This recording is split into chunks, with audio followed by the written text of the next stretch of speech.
Welcome back everyone to another episode of Create Above and Beyond. As you can see just behind me, we have automation for the crushing wheels. Yeah, and this is kind of simple actually.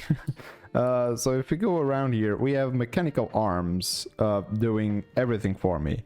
Of course I had to filter these out so no random items would end up in this. And we just have like a bunch of cobble that we have just laying around like there, just slowly getting produced into crushing wheels, and these sticks are being farmed down here. I made a small tree farm, and this tree farm will have a couple of purposes. Mostly the sticks for that, so I can have an automation there on that system. And the logs of this, I will most likely output them into some flywheels, which I should have ready. Yeah, I got 8 flywheels, like furnace engines slash flywheels ready.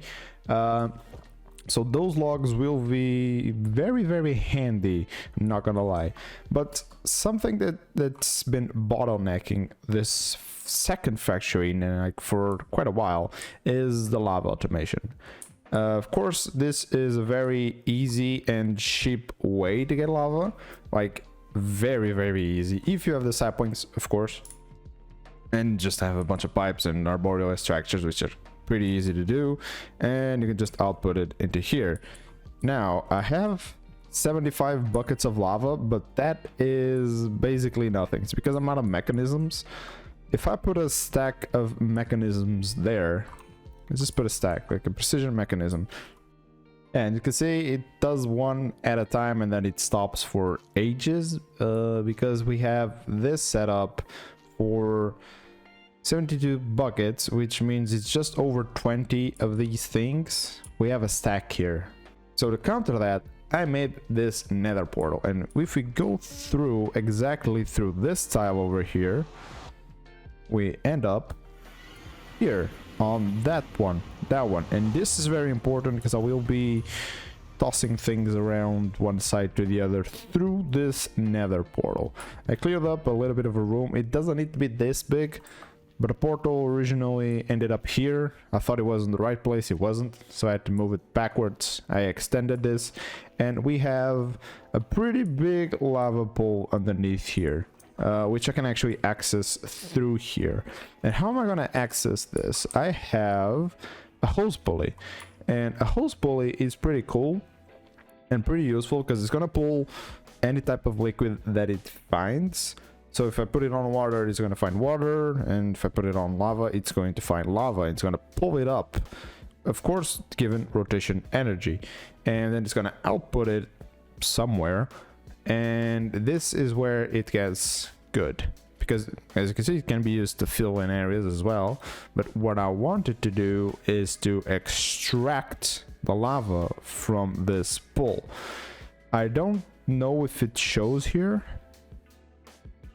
Yeah, when deploying the hose pool into a large enough ocean, it will provide displaced fluids. Yeah, okay, it doesn't say here, because since water is infinite, if you do basically a 2x2, you have infinite water. The issue, lava isn't infinite. We know this. We play Minecraft. We know that lava is a finite resource.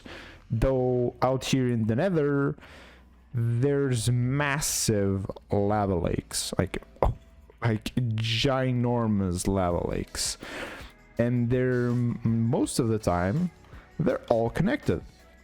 So Create actually assumes that past a certain amount of lava blocks, it just assumes that it is actually an infinite source. So that is pretty cool.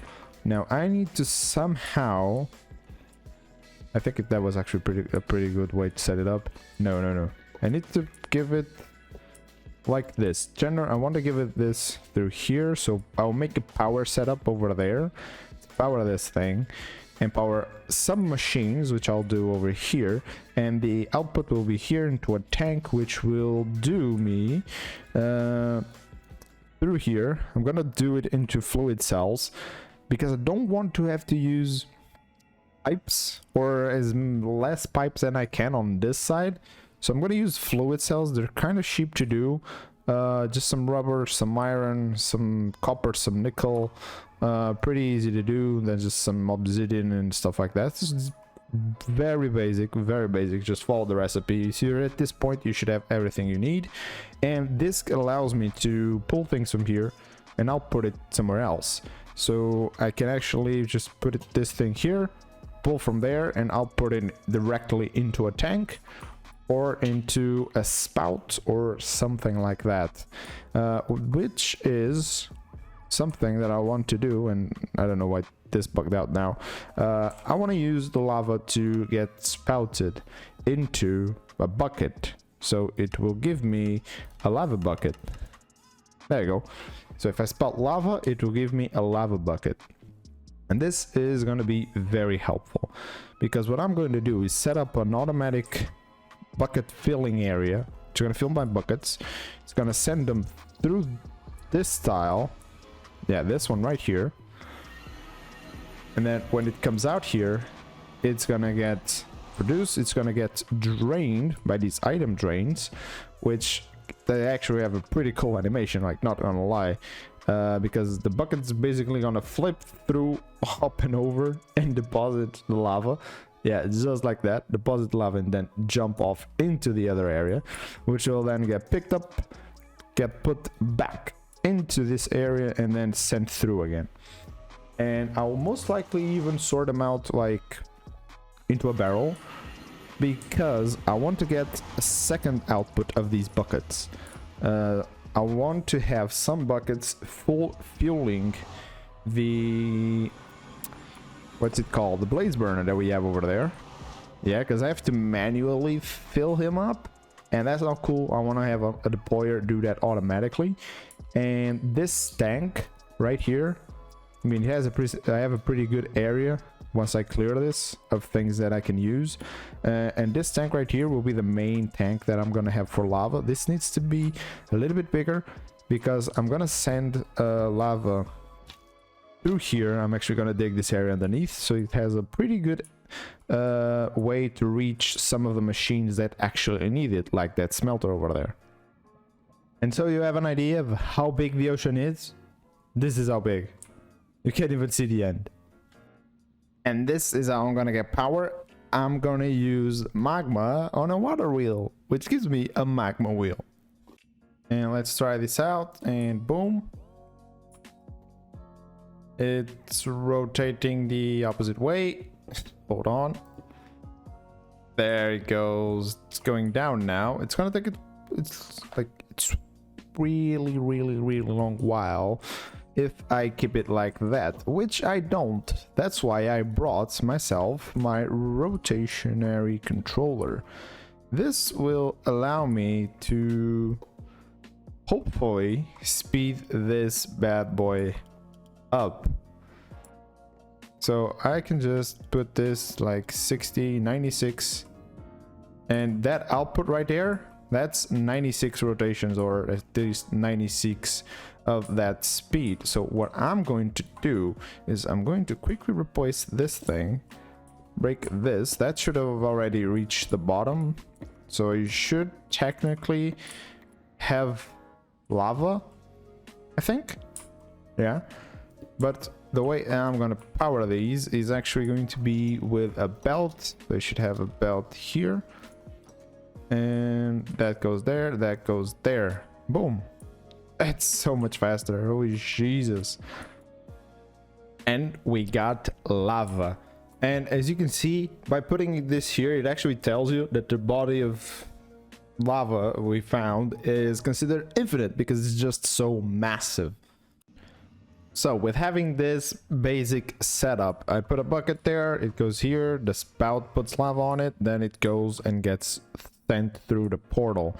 I just need to see if will this actually come out where it needs to be. Let it go through first, because I set up a belt on the other side. I need to see if it picks it up. No, it didn't. I picked it up.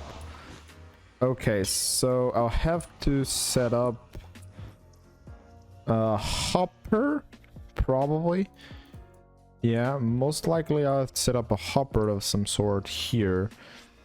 Probably there. That would be the best option, actually, like this block. And then put it into a belt. That would be probably the best option. Then I need to send items through here. And then we have a little bit of an issue. But I guess we can just do the same. Yeah, we can do the same. We can have a hopper there. And then we can put a line or like this thing like that. Yeah, there. Because if I put it there, it's going to spin that way. And I want it to come this way. And now this side is fully complete, and the animation is pretty cool, not gonna lie. I had to upgrade these, like, to be a little bit more powerful with some soul sand in the back and just a little bit more. And then I have a speed controller here at 48, so it powers everything a lot faster. And I am now up to 135 buckets of lava, so this thing is gonna fill up very quickly. I did put a little bit more of mechanisms here so it can actually produce something. And I also rerouted some of this lava all the way down there into the smelter, which is actually starting to smelt some iron. And now we actually need to get done with that thing auto-producing iron, because currently it's just manual. Well, we now have a higher and better capacity. Now, these bad boys actually produce like 16,000 each, and that's a lot of energy. I also set up like some belts which are going to get the wood out of there, and this is basically how I'm gonna have this thing infinitely running, because I'm gonna get wood, the wood's gonna go up top and it's gonna get funneled into the furnaces, and then I'll have some charcoal that's gonna go from down here, because it's gonna output charcoal, and then it's gonna put it into this belt. I need to place a drawer here so I can actually keep stock of some charcoal in case something bad happens. And then as soon as it reaches here, I'll have a weighted ejector, sending it backwards so it keeps on looping, and just to keep these furnaces fueled. And let me just force a kickstart here, and you'll see how much power these bad boys do. Okay, now I've actually used a bucket of lava to have these things fueled up, just to smelt a little bit of like some zinc. Nothing too special.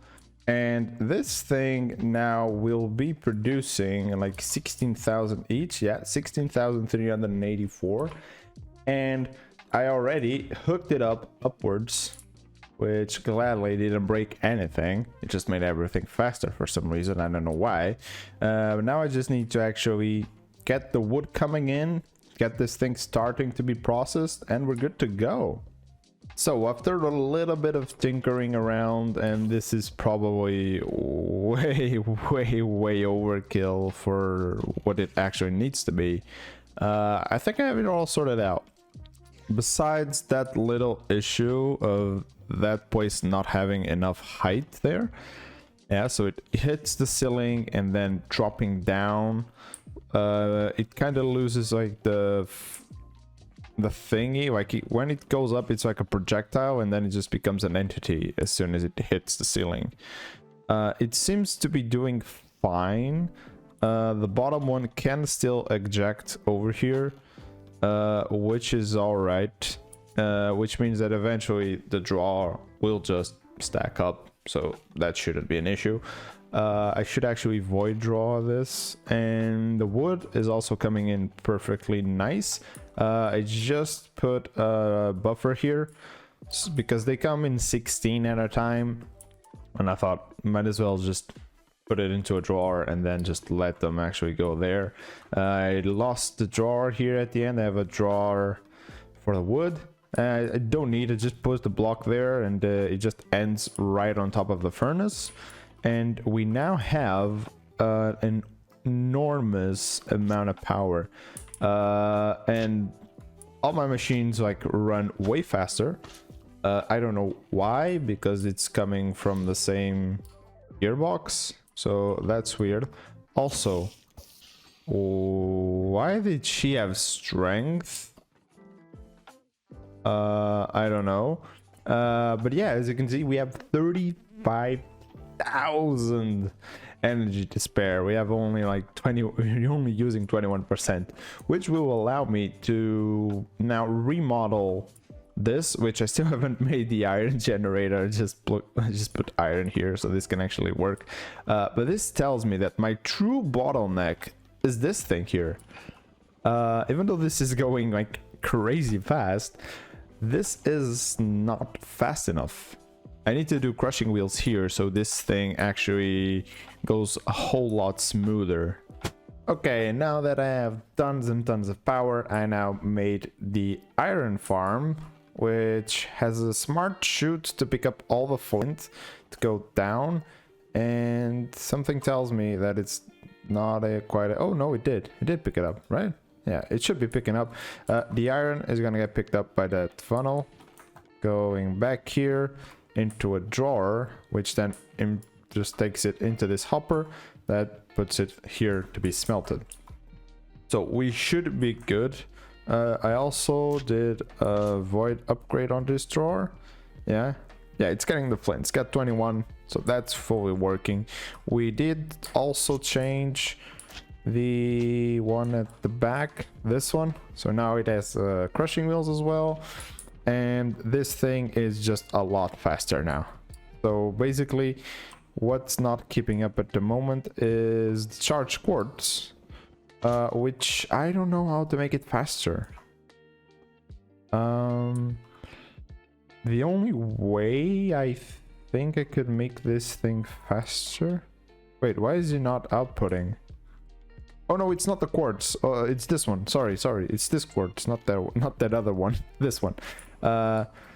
Because this one needs to go loop, like it needs to loop so many times, so it takes its while. So only if I put down more spouts, maybe I could, I could just put 1, 2, 3, 4. I could do a lot more spouts. Maybe that would help, or just maybe increase the speed here. I think I'm just gonna add like a couple more spouts though, and it should be good to go. Okay, now taking a look at the chapter 3, we already have the crushing wheels automated. So let me just go ahead and pick one of these bad boys up and go back into the book, and boom, we have this. Now crushing wheels will have to be crushed into making singularities, but there's a small issue here, and it's lag.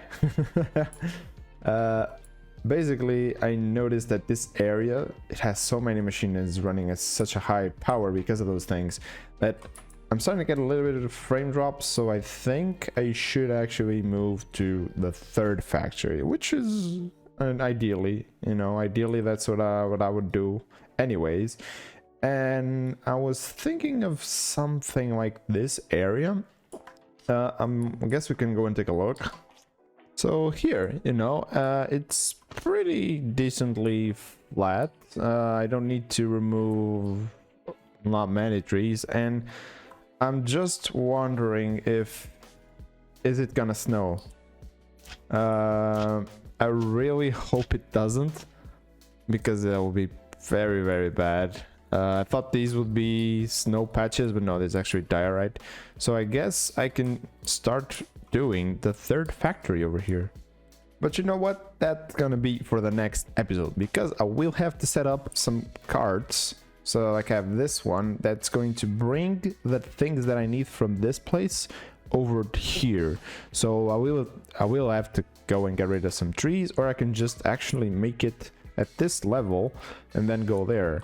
Because ideally I will have a train, and that's actually a proper like rail for myself to go for all my factories. And I will have to do some type of farm up here in the desert for victorious cactuses, but I guess those will wait for now.